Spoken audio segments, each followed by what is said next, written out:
ছাত্ৰ-ছাত্ৰীসকল, আজি মই তোমালোকৰ লগত আমাৰ ভূগোল বিষয়ৰ অন্তৰ্গত পৃথিৱীৰ ভূগোল নামৰ পাঠটিৰ বিষয়ে আলোচনা কৰিম। এই পাঠটিৰ মূল আলোচ্য বিষয়সমূহ হৈছে পৃথিৱীৰ চমু পৰিচয়, মহাদেশ আৰু মহাসাগৰসমূহৰ বিতৰণ, মহাসাগৰসমূহৰ অৱস্থিতি আৰু বৈশিষ্ট্য, মহাদেশসমূহৰ অৱস্থিতি আৰু ভৌগোলিক বৈশিষ্ট্য, বিশ্বৰ দেশসমূহৰ ৰাজধানী, মাটিকালি আৰু জনসংখ্যা। মই এই ভিডিঅ'টোত তোমালোকক আজি মহাসাগৰসমূহৰ অৱস্থিতি আৰু বৈশিষ্ট্যৰ বিষয়েহে ক'ম আৰু লগতে পৃথিৱীৰ চমু পৰিচয়ৰ বিষয়ে আলোচনা কৰিম। পৃথিৱীৰ চমু পৰিচয়। মানুহৰ একমাত্ৰ বাসভূমি পৃথিৱীখন বিশাল। ইয়াৰ মুঠ মাটিকালি 510 নিযুত বৰ্গ কিলোমিটাৰ। ভূপৃষ্ঠৰ প্ৰায় 29% অৰ্থাৎ 149 নিযুত বৰ্গ কিলোমিটাৰ স্থলভাগ আৰু 71% অৰ্থাৎ 361 নিযুত বৰ্গ কিলোমিটাৰ জলভাগে আৱৰি আছে। পৃথিৱীৰ স্থলভাগ এছিয়া, আফ্ৰিকা, ইউৰোপ, উত্তৰ আমেৰিকা, দক্ষিণ আমেৰিকা, ওচেনিয়া আৰু এণ্টাৰ্কটিকা মহাদেশেৰে গঠিত। আনহাতে বৃহৎ জলভাগ প্ৰশান্ত আটলাণ্টিক, ভাৰত, উত্তৰ আৰু দক্ষিণ মহাসাগৰেৰে গঠিত। এয়া পৃথিৱীৰ মেপ। ইয়াত দেখুওৱা হৈছে মহাদেশ আৰু মহাসাগৰকেইখন। তোমালোকে ভালদৰে মন কৰিবা হওক। এতিয়া আমি আলোচনা কৰিম মহাদেশীয় বিস্থাপন বা সঞ্চাৰণ সূত্ৰ। এই সূত্ৰ অনুসৰি আজিৰ পৰা প্ৰায় 300 নিযুত বছৰ পূৰ্বে পৃথিৱীখনৰ স্থলমণ্ডল একত্ৰিত হৈ আছিল আৰু ইয়াৰ চাৰিওফালে জলমণ্ডলে আগুৰি আছিল। পৃথিৱীৰ এই অৱস্থাত থকা স্থলমণ্ডলটোক পেঞ্জিয়া আৰু পেঞ্জিয়াক চাৰিওফালে আগুৰি থকা জলমণ্ডলটোক পান্থালাছা বোলা হৈছিল। মই এখন চিত্ৰ সংযোজিত কৰিছোঁ, দেখিছা তোমালোকে। ইয়াত পেঞ্জিয়া আৰু পান্থালাছা দেখুওৱা হৈছে। পেঞ্জিয়া হৈছে স্থলমণ্ডল আৰু পান্থালাছা হৈছে জলমণ্ডল। কিছুকাল অতিক্ৰম কৰাৰ পাছত পেঞ্জিয়াৰ প্ৰায় সোঁমাজেৰে পূবা পশ্চিমাকৈ ফাট মেলি এখন সংকীৰ্ণ আৰু দীঘল সাগৰৰ সৃষ্টি হৈছিল। ইয়াক টেথিছ সাগৰ বোলা হৈছিল। টেথিছ সাগৰৰ সৃষ্টিয়ে পেঞ্জিয়াটোক উত্তৰা দক্ষিণাকৈ দুটা ভাগত বিভক্ত কৰিছিল। ইয়াৰ উত্তৰ অংশটোক আংগাৰলেণ্ড অথবা লৰেছিয়া আৰু দক্ষিণ অংশটোক গণ্ডৱানালেণ্ড বোলা হৈছিল। চিত্ৰখনলৈ মন কৰা। ইয়াৰ মাজেদি টেথিছ সাগৰ গৈছে আৰু কি কৰিছে, পেঞ্জিয়াটোক উত্তৰ আৰু দক্ষিণ দুটা ভাগত ভাগ কৰিছে। ইয়াৰ এটা ভাগত আছে গণ্ডৱানালেণ্ড আৰু আনটো ভাগত আছে লৰেছিয়া।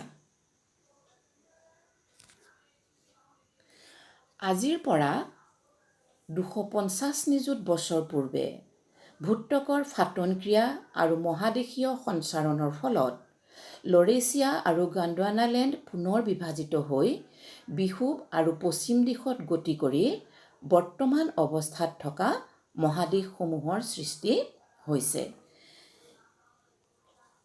মহাদেশীয় সঞ্চাৰণ সূত্ৰ অনুসৰি লৰেছিয়া বিভাজিত হৈ উত্তৰ আমেৰিকা, গ্ৰীণলেণ্ড আৰু ভাৰত উপমহাদেশৰ উত্তৰে থকা ইউৰোপ আৰু এছিয়া মহাদেশৰ সৃষ্টি হৈছিল। আনহাতে গণ্ডৱানালেণ্ড বিভাজিত হৈ দক্ষিণ আমেৰিকা, আফ্ৰিকা, মাডাগাস্কাৰ, ভাৰতবৰ্ষ, আৰৱ অঞ্চল, মালয়েছিয়া আৰু অন্যান্য দ্বীপসমূহ, অষ্ট্ৰেলিয়া, এণ্টাৰ্কটিকা আদিৰ সৃষ্টি হৈছিল। উল্লেখযোগ্য যে জলমণ্ডলৰ বৃহৎ অংশ দক্ষিণ গোলাৰ্ধত অৱস্থিত আৰু স্থলভাগৰ বৃহৎ অংশ উত্তৰ গোলাৰ্ধত অৱস্থিত। সেয়ে পৃথিৱীৰ মুঠ জনসংখ্যাৰ প্ৰায় 90%ই উত্তৰ গোলাৰ্ধত বাস কৰে। এতিয়া আমি আলোচনা কৰিম মহীসোপান আৰু মহীঢাল কি। স্থলমণ্ডল যিদৰে পৰ্বত, পাহাৰ, সমভূমি, মালভূমি আদিয়ে উখৰা মুখৰা কৰি ৰাখে, ঠিক সেইদৰে সাগৰ মহাসাগৰৰ তুলিভাগো বিভিন্ন অৱয়ৱে উখৰা মুখৰা কৰি ৰাখিছে। গড় হিচাপে মহাসাগৰৰ গভীৰতা প্ৰায় 4,000 মিটাৰ। সাধাৰণতে উপকূলৰ পৰা মহাসাগৰৰ মাজভাগলৈ যথাক্ৰমে মহীসোপান, মহীঢাল, গভীৰ সমুদ্ৰতল, সমুদ্ৰতলীয় দ্ৰোণী, সামুদ্ৰিক শৈলশিৰা আৰু দ্বীপ আৰু গভীৰ সমুদ্ৰখাট আছে। উপকূলৰ চাৰিওকাষে থকা সাগৰ মহাসাগৰৰ অগভীৰ অংশকে প্ৰায় 200 মিটাৰ পৰ্যন্ত মহীসোপান বোলা হয়। মহীসোপানৰ পিছৰ অংশটোক মহীঢাল বোলে। মহীঢালৰ গভীৰতা 2000 মিটাৰ পৰ্যন্ত। মহীঢালৰ পিছত সমুদ্ৰতলীয় দ্ৰোণী, গভীৰতা 4000 মিটাৰ পৰ্যন্ত। গভীৰতম সমুদ্ৰখাট 8000 মিটাৰ পৰ্যন্ত আৰু সিঁচৰিতভাৱে অ'ত ত'ত বহু শৈলশিৰা, দ্বীপ আদি দেখা যায়। সমুদ্ৰখাটসমূহৰ ভিতৰত প্ৰশান্ত মহাসাগৰৰ তলিত থকা মেৰিয়ানা বা চেলেঞ্জাৰ খাটেই পৃথিৱীৰ গভীৰতম খাট। মই তোমালোকক মহীসোপান আৰু মহীঢালৰ ছবি দেখুৱাইছোঁ। এয়া কণ্টিনেণ্টেল শ্বেল্ফ, তাৰমানে হৈছে মহীসোপান, আৰু কণ্টিনেণ্টেল শ্লোপ মানে হৈছে মহীঢাল। মহীসোপান ওপৰতে থাকে আৰু মহীঢাল হৈছে বেছি গভীৰ। আৰু তাৰপিছত লাহে লাহে আমি কি দেখিবলৈ পাম? গভীৰ সমুদ্ৰতল, সমুদ্ৰতলীয় দ্ৰোণী, সামুদ্ৰিক শৈলশিৰা আৰু দ্বীপ, এইবিলাক সমুদ্ৰতলত থকা কিছুমান ভৌগোলিক অৱয়ব। এতিয়া আমি আলোচনা কৰিম প্ৰশান্ত মহাসাগৰৰ বিষয়ে। ইয়াক কোৱা হয় ইংলিছত পেচিফিক অ'চেন। পৃথিৱীৰ প্ৰায় 1/3 আগুৰি থকা প্ৰশান্ত মহাসাগৰ পৃথিৱীৰ বৃহত্তম মহাসাগৰ। এই মহাসাগৰৰ মাটিকালি হৈছে প্ৰায় 65 নিযুত বৰ্গ কিলোমিটাৰ। প্ৰশান্ত মহাসাগৰত সৰু ডাঙৰ কমেও 20,000টা সামুদ্ৰিক দ্বীপ আছে। এই দ্বীপসমূহৰ ভিতৰত Japan, Taiwan, Philippine, New Zealand, Indonesia, Hawaii আদি বিশেষভাৱে উল্লেখযোগ্য। সামুদ্ৰিক খাটসমূহৰ ভিতৰত মেৰিয়ানা খাটকে ধৰি Aleutian, Kuril, Philippine, Tonga, Peru, Chile উল্লেখযোগ্য। বেৰিং সাগৰ, ওখটস্ক, জাপান, দক্ষিণ চীন, ফিলিপাইন, আলাস্কা আদি প্ৰশান্ত মহাসাগৰৰ অন্তৰ্গত কেইখনমান উল্লেখযোগ্য সাগৰ। প্ৰশান্ত মহাসাগৰৰ চাৰিসীমা হৈছে, ইয়াৰ উত্তৰে আছে আমেৰিকা যুক্তৰাষ্ট্ৰৰ আলাস্কা, চাইবেৰিয়াৰ পূব অংশ আৰু উত্তৰ মহাসাগৰ। দক্ষিণে অষ্ট্ৰেলিয়া, নিউজিলেণ্ড আৰু দক্ষিণ মহাসাগৰ। পূবে উত্তৰ আৰু দক্ষিণ আমেৰিকা মহাদেশৰ পশ্চিম উপকূল, আৰু পশ্চিমে এছিয়া মহাদেশৰ পূব উপকূল আৰু জাপান, ফিলিপাইন দ্বীপপুঞ্জ আদিয়ে আগুৰি আছে। আটলাণ্টিক মহাসাগৰ। পৃথিৱীৰ দ্বিতীয় বৃহত্তম মহাসাগৰ আটলাণ্টিক মহাসাগৰৰ মাটিকালি প্ৰায় 82 নিযুত বৰ্গ কিলোমিটাৰ। এই মহাসাগৰৰ আকৃতি ইংৰাজীৰ এছ আখৰটোৰ দৰে। এই মহাসাগৰৰ গড় গভীৰতা প্ৰায় 3000 মিটাৰ। আটলাণ্টিক মহাসাগৰত অজস্ৰ সৰু ডাঙৰ সামুদ্ৰিক দ্বীপ আছে।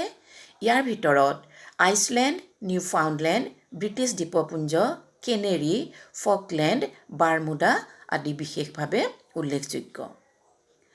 ভূমধ্য সাগৰ, বাল্টিক সাগৰ, কেৰিবিয়ান, মেক্সিকো উপসাগৰ, লাব্ৰাডোৰ সাগৰ, হডছন সাগৰ আদি আটলাণ্টিক মহাসাগৰৰ অন্তৰ্গত কেইখনমান উল্লেখযোগ্য সাগৰ। আটলাণ্টিক মহাসাগৰৰ চাৰিসীমা হৈছে, ইয়াৰ উত্তৰে গ্ৰীণলেণ্ড আৰু উত্তৰ মহাসাগৰ, দক্ষিণে দক্ষিণ মহাসাগৰ, পূবে ইউৰোপ আৰু আফ্ৰিকা মহাদেশ, আৰু পশ্চিমে উত্তৰ আমেৰিকা আৰু দক্ষিণ আমেৰিকা মহাদেশ। ভাৰত মহাসাগৰ। পৃথিৱীৰ তৃতীয় বৃহত্তম মহাসাগৰ ভাৰত মহাসাগৰৰ মাটিকালি প্ৰায় 73 নিযুত বৰ্গ কিলোমিটাৰ। এই মহাসাগৰৰ গড় গভীৰতা প্ৰায় 4,000 মিটাৰ। ভাৰত মহাসাগৰৰ অন্তৰ্গত কেইখনমান উল্লেখযোগ্য সাগৰ হ'ল আৰৱ সাগৰ, পাৰস্য উপসাগৰ, বংগোপসাগৰ, আন্দামান সাগৰ, লোহিত সাগৰ আদি। ভাৰত মহাসাগৰত অৱস্থিত কেইটামান উল্লেখযোগ্য সামুদ্ৰিক দ্বীপ হ'ল শ্ৰীলংকা, আন্দামান নিকোবৰ দ্বীপপুঞ্জ, ইণ্ডোনেছিয়া, মালদ্বীপ, মৰিছাছ, চিচিলিজ, মাডাগাস্কাৰ আদি। ভাৰত মহাসাগৰৰ চাৰিসীমা হৈছে, ইয়াৰ উত্তৰে আছে ভাৰত উপমহাদেশ আৰু দক্ষিণ পূব এছিয়া, দক্ষিণে দক্ষিণ মহাসাগৰ, পূবে অষ্ট্ৰেলিয়া আৰু দক্ষিণ পূব এছিয়াৰ দ্বীপসমূহ আৰু পশ্চিমে আফ্ৰিকা আৰু মাডাগাস্কাৰ। দক্ষিণ মহাসাগৰ প্ৰায় 20 নিযুত বৰ্গ কিলোমিটাৰ মাটিকালিৰে দক্ষিণ মহাসাগৰ পৃথিৱীৰ চতুৰ্থ বৃহৎ মহাসাগৰ। ই এণ্টাৰ্কটিকা মহাদেশৰ চাৰিওফালে আগুৰি আছে। দৰাচলতে ই প্ৰশান্ত মহাসাগৰ, আটলাণ্টিক মহাসাগৰ আৰু ভাৰত মহাসাগৰৰ বৰ্ধিত অংশ। দক্ষিণ মেৰু অঞ্চলত অৱস্থিত বাবে বছৰটোৰ বেছিভাগ সময়েই দক্ষিণ মহাসাগৰ বৰফেৰে ঢাক খাই থাকে। এই মহাসাগৰ এণ্টাৰ্কটিকা মহাদেশৰ চাৰিওফালে আগুৰি আছে। থুলমূলকৈ দক্ষিণ মহাসাগৰখন 40 ডিগ্ৰী দক্ষিণ অক্ষাংশৰ দক্ষিণে বিস্তৃত। উত্তৰ মহাসাগৰ প্ৰায় 14 নিযুত বৰ্গ কিলোমিটাৰ মাটিকালিৰ উত্তৰ মহাসাগৰ পৃথিৱীৰ ক্ষুদ্ৰতম মহাসাগৰ। ইয়াৰ তলিৰ গড় গভীৰতা প্ৰায় 3,500 মিটাৰ। উত্তৰ মহাসাগৰখন উত্তৰ মেৰুৰ চাৰিওফালে বিস্তৃত বাবে ইয়াৰ আকৃতি ঘূৰণীয়া। এছিয়া, ইউৰোপ আৰু উত্তৰ আমেৰিকা মহাদেশৰ উত্তৰাংশই উত্তৰ মহাসাগৰক আগুৰি আছে। উত্তৰ মেৰু অঞ্চলত অৱস্থিত বাবে বছৰটোৰ বেছিভাগ সময়েই উত্তৰ মহাসাগৰখন ডাঠ বৰফেৰে ঢাক খাই থাকে। প্ৰত্যেকখন শ্লাইডতেই মই আটাইকেইখন মহাসাগৰৰ ছবি ইয়াত সংযোজিত কৰিছোঁ। ছাত্ৰ ছাত্ৰীসকল তোমালোকে ভালদৰে মন কৰিবা হওক। এইটো ভিডিঅ'ত মই তোমালোকৰ লগত মহাসাগৰ কেইখনৰ বিষয়ে আলোচনা কৰিলোঁ। ইয়াৰ পিছৰ ভিডিঅ'টোত মই তোমালোকৰ লগত মহাদেশ কেইখনৰ বিষয়ে আলোচনা কৰিম। আশা কৰোঁ তোমালোকে এই ভিডিঅ'টিৰ পৰা যথেষ্ট পৰিমাণে উপকৃত হ'বা হওক। ধন্যবাদ।